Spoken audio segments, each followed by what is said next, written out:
Thank God. This incredible HFY masterpiece found you today. Witness the legends starting now. The thing about galactic civilization, the real kicker that nobody puts in the tourism brochures or the diplomatic briefings, is that it operates music on a carefully maintained delusion of sophistication. 17,000 species spanning 42 galaxies, all convinced they've evolved music past their baser instincts, all pretending that conquest and violence music are relics of their primitive pasts. They've got committees for everything, councils that oversee other councils, and enough music bureaucratic red tape to gift wrap a small moon.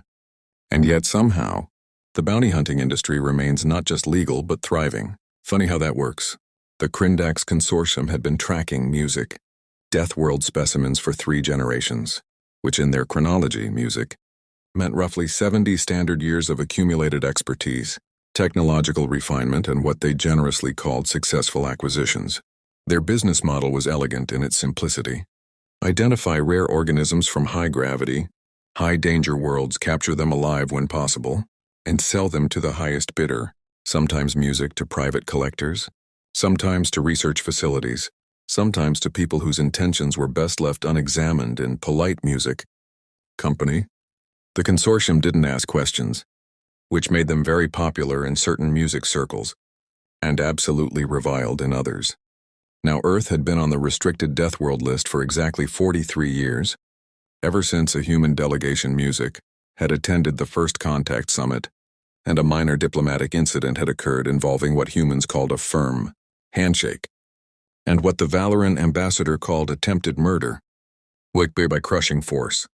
The classification committee, in their infinite wisdom, had slapped a level 7 hazard designation on humanity's homeworld, which put it in music, the same category as planets where the atmosphere was made of sulfuric acid, and the native wildlife hunted in organized military formations. Insurance companies refused to underwrite any expedition to Earth. Tourism agencies deleted it from their databases.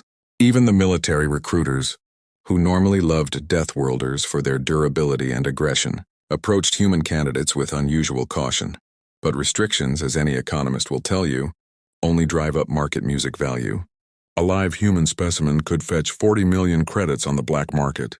Tissue samples went for $500,000.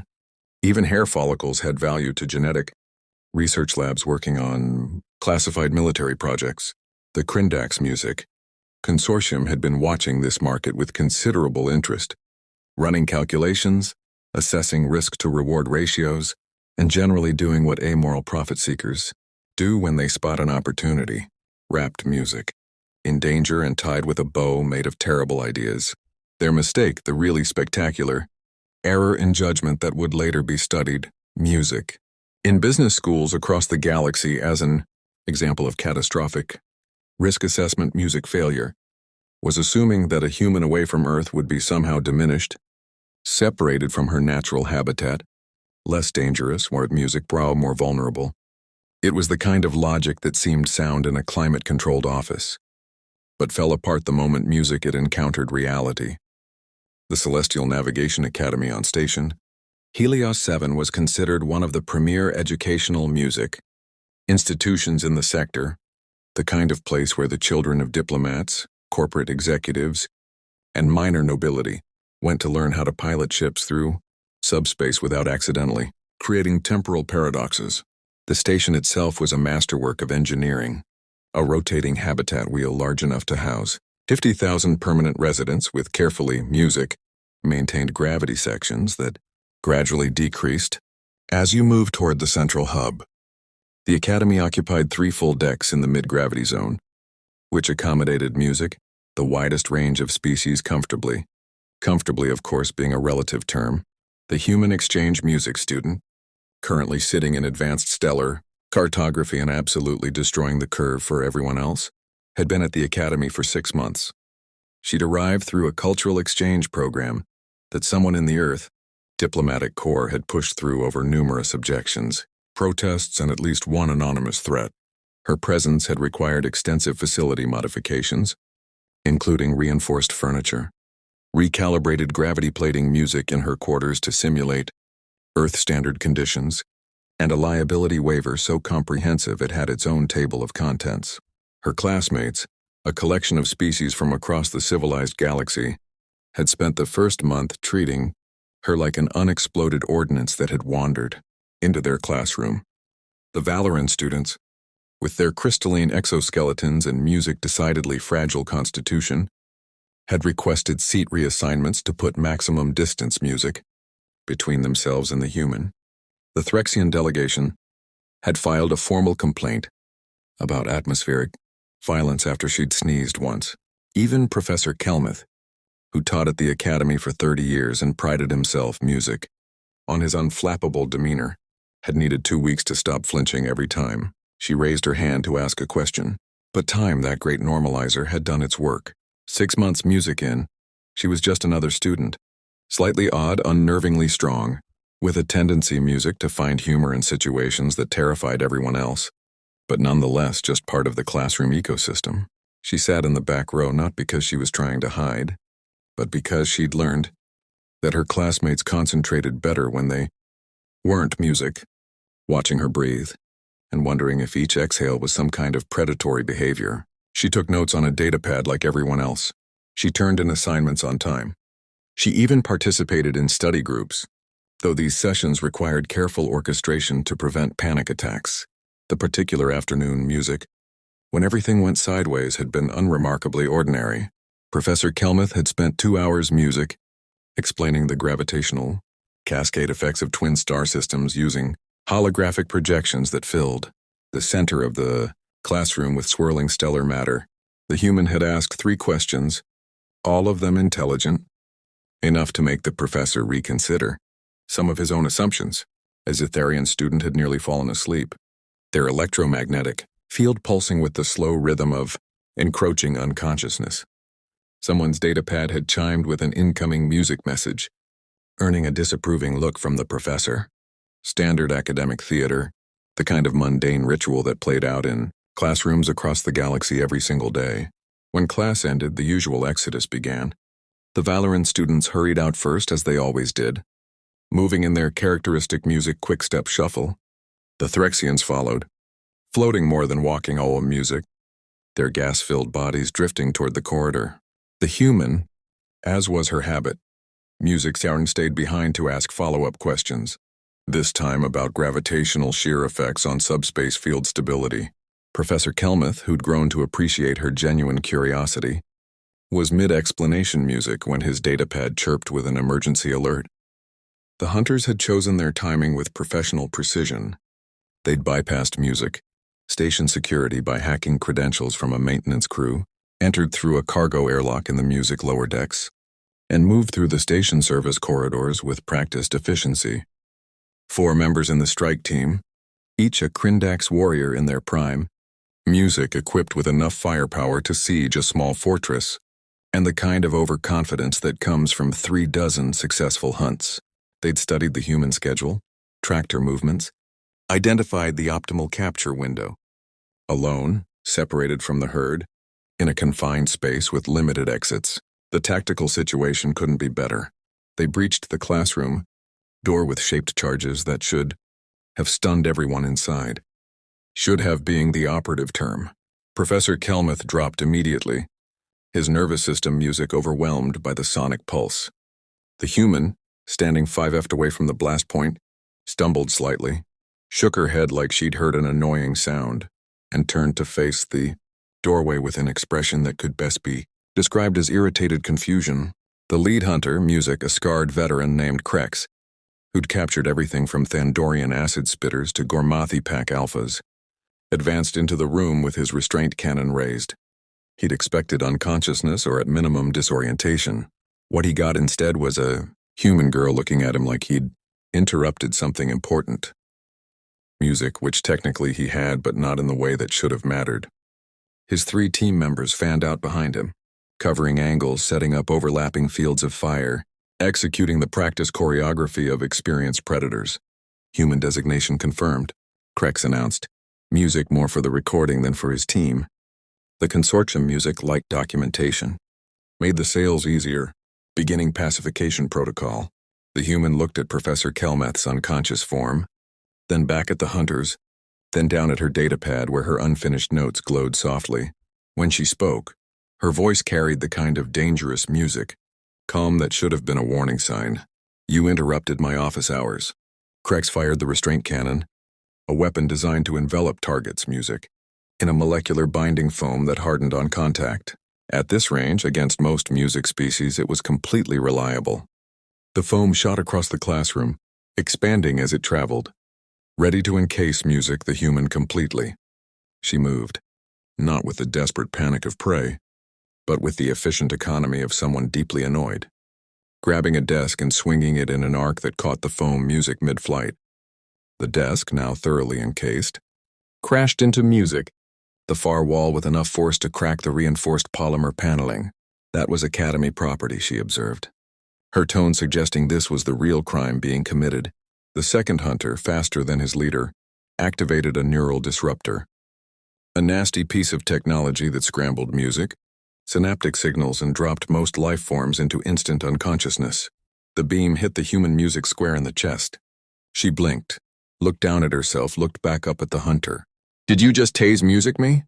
What followed would later be described in the official incident report, filed by station security, as a spontaneous decompensation of tactical cohesion, followed by rapid asset degradation, which was bureaucratic language for a catastrophic beating, delivered with improvised weapons and what appeared to be genuine annoyance, music, and rather than fear or rage.